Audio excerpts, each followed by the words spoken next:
Lesson 8.1 is titled Law of Sines. In this lesson, we'll take a look at triangles that don't have any right angles and utilize the sine function to help calculate missing side lengths and angle measures. For any triangle, you're going to compare an angle to the length of the opposite side, and we'll use the sine function to do that.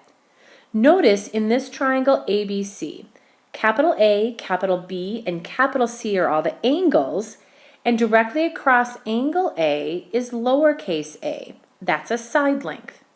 Take the ratio of the angle on top to the side on the bottom.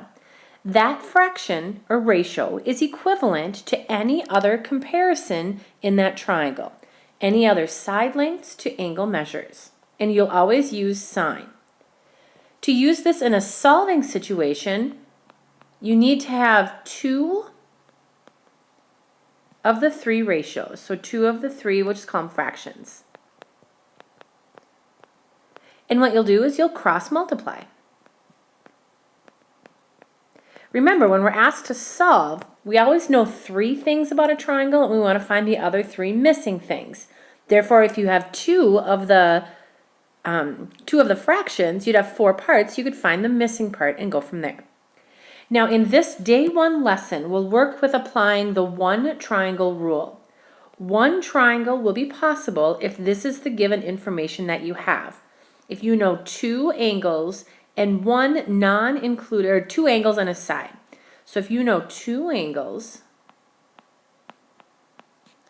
and one side, and there's a couple of ways you could do that. You could know two angles and the side that's not included. So that would be known as angle, angle, side. What this means you could do is you could set up the angle C to side C ratio. So sine angle C over side length C. Set that equal to sine angle B over little side b, and you could solve for little side b by cross multiplying. The other situation would be as if you had two angles and the side in between them. So in that situation, maybe you'd have angle C and B, but you'd have side length A. So what you could do is subtract from 180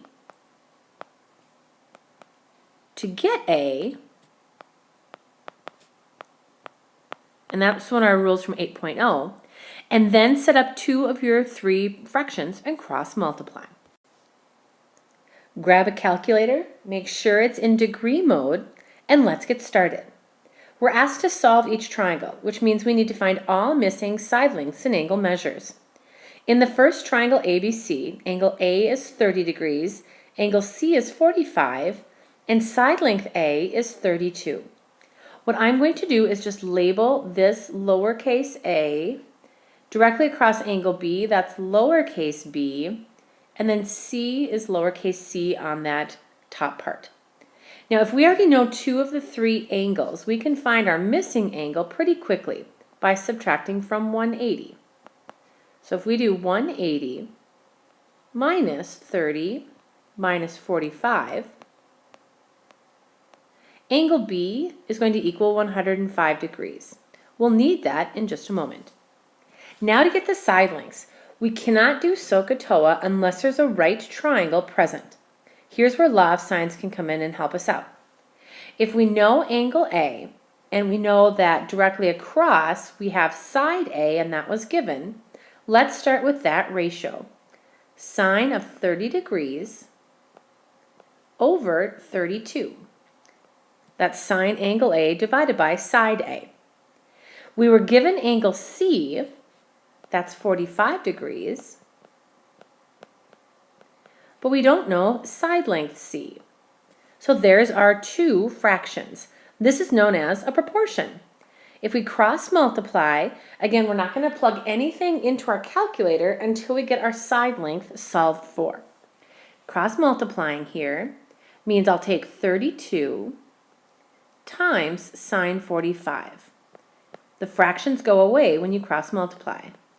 And if I cross multiply in the other direction, we'll take C times sine 30. To get C by itself, I'm going to divide both sides by sine 30.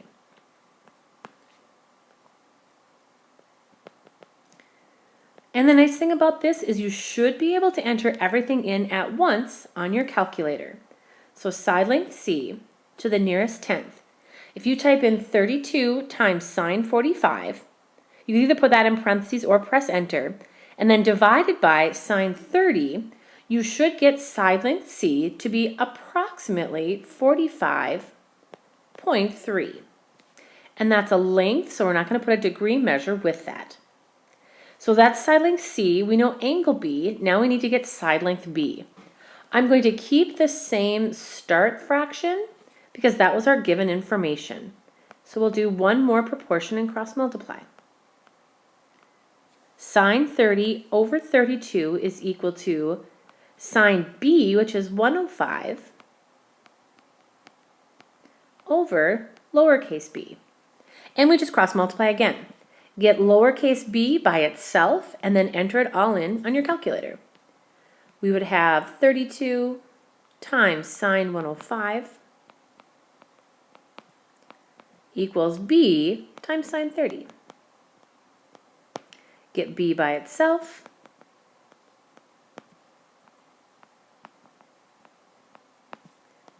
And again, just plug it all into your calculator. Make sure you're in degree mode, otherwise our answers will be significantly different.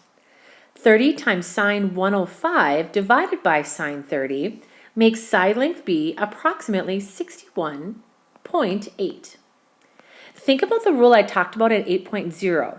Does it make sense that side length B is the longest side? Oops, I gave it a degree symbol, even though I just said not to do that. That's fun. There we go. Does it make sense that side length B is the longest side?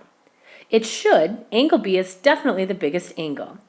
So there's using law of sines as an application to find missing side lengths and angle measures in what's called a non-right or oblique triangle. Okay, let's try another one. Again, we have triangle ABC, and now the side lengths are marked for us. Well, that's kind of nice. We have angle A and angle B, but now we have side length C. Notice we don't have one pair that has an angle and a side already given. What we'll have to do then is find the measure of angle C first. In any triangle, if you know two of the three angles, you can just subtract from 180 to get the missing angle. Minus 35, minus 40. We get 105 again. So that would be the measure of angle C at the top, 105. That would be, we'll start with our sine ratio, our sine fraction. Angle C and side length C are what we have given. I'll take sine 105 over 10. That's the ratio we would know.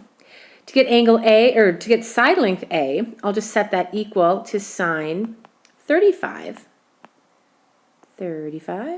over lowercase a. And then just cross multiply. Do that for A and B, you guys. Pause the video, see if you can set this up and cross multiply on your own. Once you have both answers, press play, and we'll just check to see how things went. When I went through the process of applying law of sines and cross multiplied, I got the length for A to be approximately 5.9 and the length of B to be approximately 6.7. This is the type of work I would be looking for on your assessment. Now let's apply law of sines with an application problem. A light pole tilts towards the sun at an 8-degree angle from the vertical, and it casts a 22-foot shadow. The angle of elevation from the tip of the shadow to the top of the light pole is 43 degrees. How tall is, How tall is the light pole? So to find that height, we're looking for that lowercase a right here. That would be the height of that light pole. Notice there is a right angle in this problem, but the light pole tilts. So that means this angle right here isn't 90 degrees, it's actually 98 degrees. And that would be helpful if we knew side length B, but we don't know that either. So within this triangle, the parts that we know, let's see here. So I've got C at the top, B at the bottom, and A on the right. We know 43. We know the shadow at the bottom, 22. And we know this angle is 98 degrees. This would be an angle side angle situation, which means we have enough information to solve this problem. If we want to find the height right here, that side length A, we need something else in this problem. Let's see. Well, we can get angle C by subtracting the other two angles from 180. 180 minus 98 minus 43. And that would give us angle C to equal 39 degrees. We know the side length opposite is 22. Therefore, we can apply the law of sines ratio. Sine of 39 degrees over side length 22 would be equal to, well, we want to try to find little a, side length A, so let's do sine 43 over A. And then, just like before, we cross multiply. 22 times sine 43 equals A times sine 39. Once the fractions are both gone, to get A by itself, we'll divide. And plug it all into your calculator. It's kind of the nice thing about this lesson. Once you get the formula set up, you just plug it in. The height of that light pole, when it's kind of tilted a little bit, would be approximately 23.8 feet tall.